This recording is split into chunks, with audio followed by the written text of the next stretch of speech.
Hello everyone, কেমন আছো সবাই? নিশ্চয়ই ভালো আছো সবাই। আজকে দেখো, আমি যে কানেরটা পরেছিলাম আমার জন্য ভালো লাগছিল না। আমি ভাবলাম ক্লে দিয়ে কিছু নতুন কানের ট্রাই করা যাক, কিন্তু হঠাৎ করে মাথায় এলো ক্লে তো আমি কিনবো না, আমি বানাবো। তাই জন্যই দেখো, আমার যা যা প্রয়োজনীয় ছিল আমি কিন্তু ব্লিঙ্কিট থেকে অর্ডার করে নিয়েছি। আর দাদা সত্যিই খুব ভালো ছিলেন, ওনার ব্যবহারও ভালো ছিল। তারপরে দেখো, আমি স্টার্ট করব আমার কি করে আমি ক্লে বানাবো, আমি সেটাই তোমাদের দেখাবো। তার ফার্স্টে তোমরা জানো আমি খুবই খেতে ভালোবাসি, আগেও বলেছি, তাই জন্য আমি কিন্তু খাবারটা আগে অর্ডার করেছি। তারপরেই দেখো, আমার যেটা লাগবে ভিনিগার, ফেভিকল, এগুলো আমি কিনে নিয়েছি। এবারে আমি একটা বোলের মধ্যে 100 গ্রাম গ্লু অ্যাড করেছি। ঠিক আছে, দেখো ভালো করে। তারপরে এটা রয়েছে হচ্ছে কর্নস্টার্চ। এটা কিন্তু 1:1 পরিমাণে দিতে হবে গ্লুর সাথে। আর এটাকে কিন্তু ভালো মতো আমি লাম্পস ফ্রি করে নিলাম মিশিয়ে। তারপরে এর মধ্যে দেবো হচ্ছে সিনথেটিক ভিনেগার। তোমরা এটা সার্চ করলেই পেয়ে যাবে।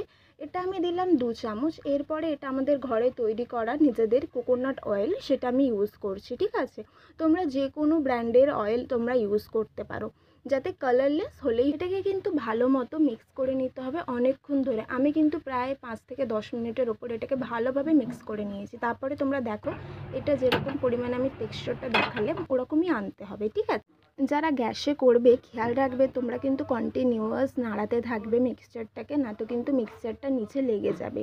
আর যারা মাইক্রোওয়েভে করবে তারা কিন্তু 30 সেকেন্ডসের গ্যাপ দিয়ে দিয়ে বার করে করে নেবে, আবার 30 সেকেন্ডস করে দেবে। প্রায় ওটা 3 থেকে 4 মিনিট করলেই এনাফ হবে যারা মাইক্রোওয়েভে করবে। ঠিক আছে, তারপরে দেখো টেক্সচারটা ঠিক এই রকমই হবে। আমি আঙুল দিলে হাতে লেগে যাবে, কিন্তু তুমি হাতের পামে যদি ইউজ করো কিন্তু সেখানে কিন্তু কোনোভাবেই এই টেক্সচারটা, তোমার মিক্সচারটা হাতে লাগবে না। ঠিক আছে, এমনই টেক্সচার হতে হবে। দিয়ে ভালো করে এটাকে কিন্তু নেট করেই যেতে হবে। আমি প্রায় 30 মিনিটসের ওপরে কিন্তু এটাকে ভালো মতো নেট করেছি। এর মধ্যে আমি ইউজ করব হচ্ছে ভ্যাসলিন দিয়ে ভালো মতো নাড়ানোর চাড়ানোর পরে এটাকে আবার আমি দিয়ে দেবো কিন্তু খানিকটা অয়েল এর মধ্যে আমি অ্যাড করব। এর মধ্যে তোমরা ময়শ্চারাইজার অ্যাড করতে পারো, এর মধ্যে তোমরা গ্লিসারিন অ্যাড করতে পারো। আমি এখানে ময়শ্চারাইজার গ্লিসারিন দুটোই অ্যাড করে তোমাদের দিয়েছি।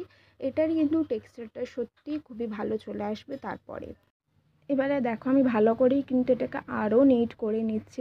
তারপরে দেখো, এটা কিন্তু একটা টিয়ার ড্রপ ইফেক্ট দিচ্ছে, তোমরা ভালো করে, আমি দেখিয়েও দিলাম তোমাদের। এবার এটার ওপরে কিন্তু ভালো করে অয়েল লাগিয়ে এটাকে কিন্তু একটা প্লাস্টিক র্যাপ করে তারপরে কি করতে হবে, এয়ার টাইট কন্টেনারে রাখতে হবে। দেখো আমি তোমাদের দেখিয়ে দিচ্ছি ভালো করে। আমার কাছে কন্টেনার ছিল না, তাই জন্য আমি আইসক্রিম বক্সটা ইউজ করেছি। এটা কিন্তু এয়ার টাইট কন্টেনারেরই কাজ করেছে। তারপরে দেখো, আফটার 2 ডেজ আমি তোমাকে দেখিয়ে দিচ্ছি।